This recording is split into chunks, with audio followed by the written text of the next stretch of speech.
Hello friends, welcome you all to empower you. उम्मीद कर रहा हूँ कि लास्ट स्टोरी आपके लिए कुछ शायद एक आई ओपनर या इंस्पायरिंग हुई होगी। और शायद वो जानने के बाद आपके मन में हुआ होगा चलो इकोनॉमिक्स में और थोड़ा सा हम लोग डीप चलते हैं, ये जानने के लिए कि हम लोग क्या इसमें क्या हम लोग को पढ़ने का मौका मिलेगा और कौन कौन से एस्पेक्ट्स ऑफ लाइफ हैं या कौन कौन से एस्पेक्ट्स ऑफ वर्ल्ड है जिसे हमें इकोनॉमिक्स के थ्रू से देखने को मौका मिलेगा। जैसे मैंने पहले लेक्चर में बताया था कि one of the best way to understand anything is to have a brief idea about the syllabus. और मैंने इसके लिए क्या किया है, मैंने इसके लिए क्या किया है, सीबीएसई के सीबीएसई का सिलेबस को हमने एक बेंचमार्क, एक स्टैंडर्ड की तरह से रखा है, ताकि एक सभी स्टूडेंट्स को एक ओवरव्यू दे सके कि अगर आप इकोनॉमिक्स को लेते हो तो क्या क्या चीजें आपको पढ़ने का मौका मिलेगा। ठीक है, ये सिलेबस ट्वेल्थ के लिए है, बट इससे 9th 10th 11th को आइडिया तो लगेगा ही लगेगा, प्लस अभी जो एग्जैक्टली ट्वेल्थ में है और इवन जो ग्रेजुएट्स में है उनके लिए भी एक अच्छा खासा मौका हो सकता है ये जानने के लिए कि क्या चीजें उन्होंने, क्या ये चीजों को ऐसे पढ़ा था जैसे मैं बता रहा हूं, या फिर नहीं, और नहीं तो फिर क्या उसके लिए क्या क्या स्कोप और खुल सकता है। चलो without wasting time let us start with today's topic. And will be talking about कि इसमें हम लोग दो क्या क्या मेजर चीजें हैं जो कवर अप करेंगे। हम लोगों ने फर्स्ट पार्ट में माइक्रो इकोनॉमिक्स के बारे में कवर किया था। इनफैक्ट आपको याद होगा कि मैंने बताया था इकोनॉमिक्स के दो मेजर पार्ट हैं, माइक्रो वर्सेस मैक्रो। तो ट्वेल्थ में, 11th में आप माइक्रो पे फोकस करते हो एंड ट्वेल्थ में आप मैक्रो पे फोकस करते हो। ना what is the best part of macro is that कि ये ऐसे ऐसे टॉपिक्स को आप ये डील करती है जिसको आप कहीं ना कभी सुने होंगे रियल टाइम, मतलब आप डे टू डे लाइफ में कभी ना कभी इससे इनकाउंटर होता होगा। तो ये टॉपिक्स आपको शायद थोड़ा सा ज्यादा इंटरेस्टिंग लगेगा कंपेयर टू 11th वाले टॉपिक्स, ऑल्दो रेलेवेंस उसकी भी इक्वली इंपॉर्टेंट है and both go hand in hand. Neither of this can work in isolation. ये इकोनॉमिक्स की इंपॉर्टेंट पार्ट है। ठीक है, नाउ तो पहला हम लोग मैक्रो इकोनॉमिक्स के कुछ कंटेंट के बारे में जानेंगे और फिर हम लोग कुछ स्टोरीज के बारे में देखेंगे कि ये सब मैक्रो इकोनॉमिक्स के कॉन्सेप्ट किस तरह से इंडिया के लिए इंपॉर्टेंट है, किस तरह से इंडिया के पर्सपेक्टिव से उन चीजों को हम लोग समझ सकते हैं और जान सकते हैं। ठीक है, तो चलो फिर से हम लोग कंटिन्यू करते हैं। The first thing is national income and related aggregates. Now national income का मतलब क्या होता है, आप एक वर्ड तो जरूर आपने सुना होगा, and that is GDP, gross domestic product. ये जीडीपी है क्या? ये जीडीपी जीडीपी जो आप लोग सुनते रहते हो, ये जीडीपी है क्या? चलो जीडीपी जो कुछ भी हो, बट एक बार के लिए सोचो अगर आप कि जीडीपी, हम लोग इतने बड़े देश में जीडीपी को मेजर कैसे करते हैं? जीडीपी के लिए क्या क्या चीजें हैं जो कंसिडर करते होंगे? और जब हम लोग कहते हैं कि जीडीपी 10% से ग्रो कर रहा है, जीडीपी 6% से ग्रो कर रहा है, या जीडीपी डिक्लाइन कर रही है, तो इसका क्या सेंस बनता है और इसका इकोनॉमी में क्या इंपैक्ट पड़ सकता है? ये पहला टॉपिक है जो आपको सिखाया जाएगा जीडीपी के बारे में, पर कैपिटा इनकम के बारे में, फिर पीपीपी क्या होता है, in that is purchasing power parity क्या होता है। परचेसिंग पावर पैरिटी का मतलब सपोज एक बास्केट ऑफ गुड्स है, तो उसकी जो इंडिया में वैल्यू है और उसी बास्केट ऑफ गुड्स को अगर आप यूएस में खरीदोगे तो क्या डिफरेंस आएगा। इन सब चीजों को आप लोग यहाँ पे नेशनल इनकम और रिलेटेड एग्रीगेट्स में पढ़ोगे, जिसमें जीडीपी के बारे में पढ़ोगे। जीडीपी मींस ग्रॉस, इसी को एन से रिप्लेस कर दो, it will be net.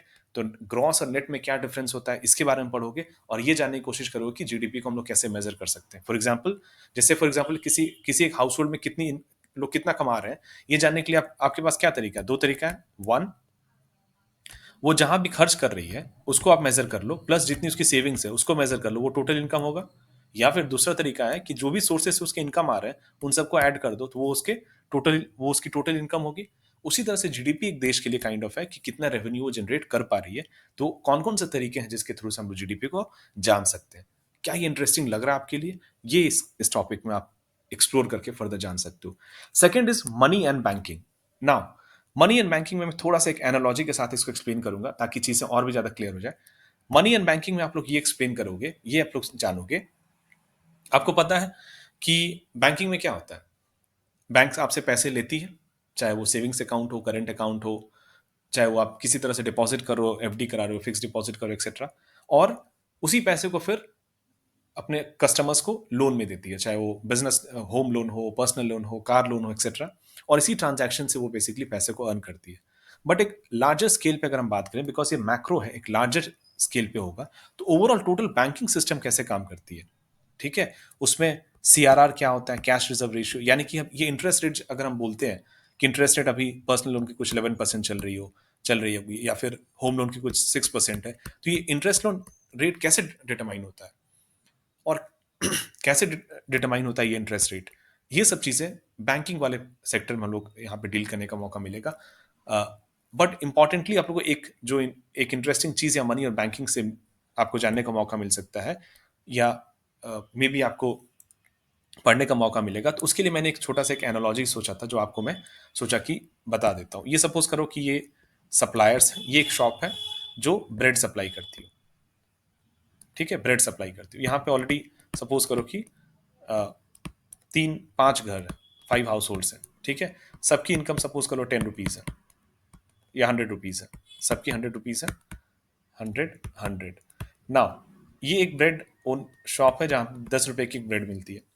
Now अभी तक इनकम सेम थी, तो ये हर एक इंसान जो है 10 रुपए का ब्रेड खरीद रहा था, एंड इट वॉज लाइक ये 5 ब्रेड सेल कर रहा था। ना all of a sudden because of whatever reason इसकी इनकम जो है 150 रुपीज हो गई। ना इसके ये सोचा कि अब मैं एक ब्रेड नहीं 2 ब्रेड लूंगा। Now supply is how much, still 5। Supply is how much, still 5। तो अब क्या करेगा ये, 10 के बदले 12 रुपए भी देना चाहेगा, और अगर ये 12 रुपए देना चाहेगा तो डेफिनेटली शॉपकीपर किसे ब्रेड देना प्रेफर करेगा, सबसे पहले इसे। पर अगर ये 2 ब्रेड इसे दे देगा तो ना ही इज लेफ्ट विथ 3, और स्टिल अभी डिमांड कितनी है, 4, ठीक है। तो अब क्या होगा, मजबूरन इस डिमांड को फुलफिल करने के लिए अब ये लोग भी 12 रुपए देने के लिए मजबूर होंगे, क्योंकि अब 4 में से किसी 3 को ही फुलफिल करना है। 10 रुपए में तो हर कोई रेडी तैयार है, लेकिन कोई एक्स्ट्रा कौन देने के लिए तैयार होगा, 12 रुपए, वही उसी को वो 3 ब्रेड मिलेगा, बाकी एक को नहीं मिलेगा। तो ये चीज जो हुआ इसे क्या कहते हैं, इन्फ्लेशन, ठीक है। तो मनी एंड बैंकिंग में आप लोग ये देखोगे, हालांकि ये बहुत ही मतलब ये बहुत ही सिंपल एनालॉजी है, इतना सिंपल इन्फ्लेशन नहीं होता है। इनफैक्ट हमने माइक्रो इकोनॉमिक्स में देखा भी था कि इस इन्फ्लेशन का कंटेंट क्या क्या चीज होता है, कैसे इन्फ्लेशन का कॉम्पोजिशन उसे कैसे कैलकुलेट किया जाता है।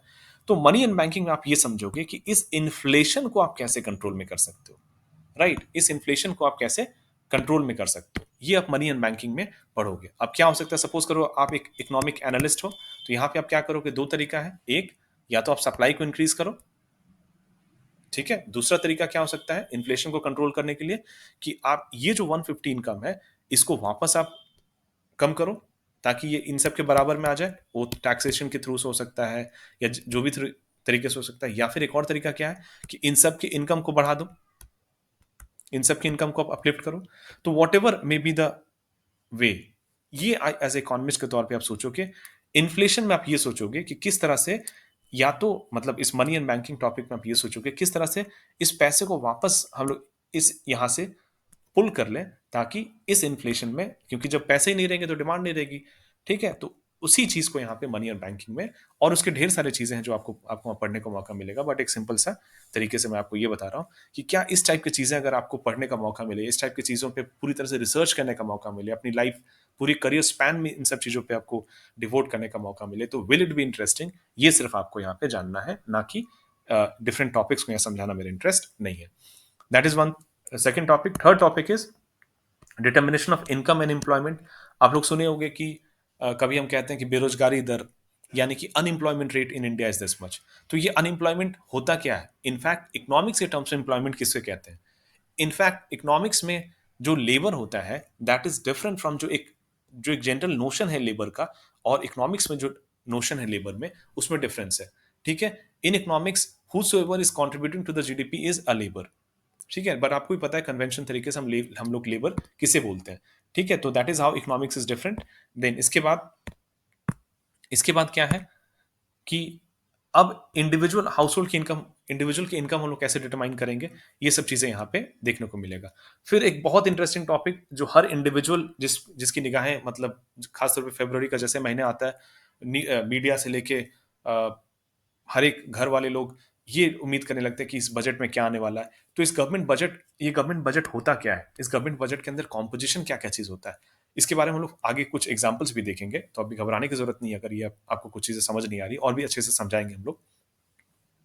तो ये गवर्नमेंट बजट होता क्या है, इसका कॉम्पोजिशन क्या होता है, और इससे इसको एक आम आदमी कैसे देखता है और एक एनालिस्ट, अगर आप इकोनॉमिक्स में अच्छी पकड़ बना के रखते हो, फाइनेंस में अच्छी पकड़ आपकी बनी हुई है, तो कैसे आप उसको दूसरे तरीके से समझ सकते हो या अच्छे से समझ सकते हो, और उसका आप कैसे यूजफुल तरीके से अपने करियर ग्रोथ में उसको यूज कर सकते हो। And the third and the last will be the balance of payment, जो हमने ऑलरेडी एक एग्जांपल हमने जो लास्ट सीरीज में जो मैंने स्टोरी देखा था, स्टोरी कवर किया था फॉरेन एक्सचेंज वाली चीज पे, तो इसी पे हम लोग बैलेंस ऑफ पेमेंट में देखेंगे कि आप देखोगे इस टॉपिक में कि इंडिया का एक्सपोर्ट का कॉम्पोजिशन क्या है, इंपोर्ट का कॉम्पोजिशन क्या है, ये डॉलर क्या है, डॉलर फ्लक्चुएट कैसे कैसे करता है। मे बी आप ट्वेल्थ में लिमिटेड पढ़ो, बट कहीं ना कहीं कंटेंट का आइडिया वही है कि आपको इस टॉपिक में इस ऐसी चीजों में इंटरेस्ट डेवलप कराना, कि अभी आप सुन रहे होगे कि रुपी इज डेप्रिशिएटिंग, ठीक है, यानी रुपी में रुपी की वैल्यू जो गिर रही है, ये रुपी का वैल्यू कैसे गिरता है और गिरने का मतलब क्या हुआ, और उसका देश में इकोनॉमी में फिर क्या इंपैक्ट पड़ेगा, क्या उससे एक्सपोर्ट को बढ़ावा मिलेगा, क्या उससे इंपोर्ट को बढ़ावा मिलेगा, क्या उससे देश, वो देश के लिए ओवरऑल अच्छा है या ओवरऑल खराब है। ये सब चीजें आप लोग बैलेंस ऑफ पेमेंट में या बैलेंस ऑफ पेमेंट जैसे टॉपिक में आप लोग पढ़ोगे, ठीक है। So that is it for today's for this video. I hope कि चीज़ें एज यूजल, होपफुली आप सबको अच्छा लग रहा होगा।